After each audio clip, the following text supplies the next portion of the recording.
गांधी आणि उद्धवजींनी निर्णय घेतलेला आहे की सरकार जबाबदारी घेईल, पण 5 वर्ष तुमच्या ज्या महिला मूलभूत गरजा आहेत ना त्याचे आम्ही महागाई वाढून देणार नाही, हा शब्द उद्धवजींनी आणि राहुल गांधींनी या राज्याला दिला। आणि खरंच कशाने त्रस्त आहे तो आज लोक, ना हमी भाव मिळतोय, ना महागाई कमी होते, ना यांचा भ्रष्टाचार कमी होतोय।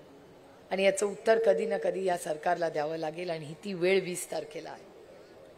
तुम्ही बघताय त्यांचा सगळा प्रचार, त्यांच्या प्रचारामध्ये बटेंगे तो कटेंगे ही भाषा आहे। मला खरं सांगावं, आपण रामकृष्ण हरीवाले, आपण सगळ्यांना एक कुटुंब म्हणणारी लोक आहोत। हे बटेंगे आणि कटेंगी भाषा महाराष्ट्राला शोभते का? हा छत्रपती महाराजांचा महाराष्ट्र, शाहू फुले आंबेडकरांचा महाराष्ट्र आहे। कोणीही बटेंगे आणि कटेंगे म्हणाले तर त्याला आपण दरवाजा आणि तो रस्ता दाखवायची वेळ आता आलेली आहे। जो बटेंगे और कटेंगे मिळेल त्याच्या विरोधात ताकदीने आम्ही उतरू। महाराष्ट्राचं ऐक्य, भारताचं ऐक्य ही आमची नैतिक जबाबदारी आहे आणि ह्याच्यासाठी आपल्याला लढायचं आहे। आणि म्हणून मी सांगते की हा देश हा त्यांच्या धमक्यांनी चालणार नाही, हा देश भारतरत्न डॉक्टर बाबासाहेब आंबेडकरांच्या संविधानाने चालणार आहे आणि ते संविधान वाचवण्यासाठी जे काही करावं लागेल ते ताकदीने आम्ही सगळे करू।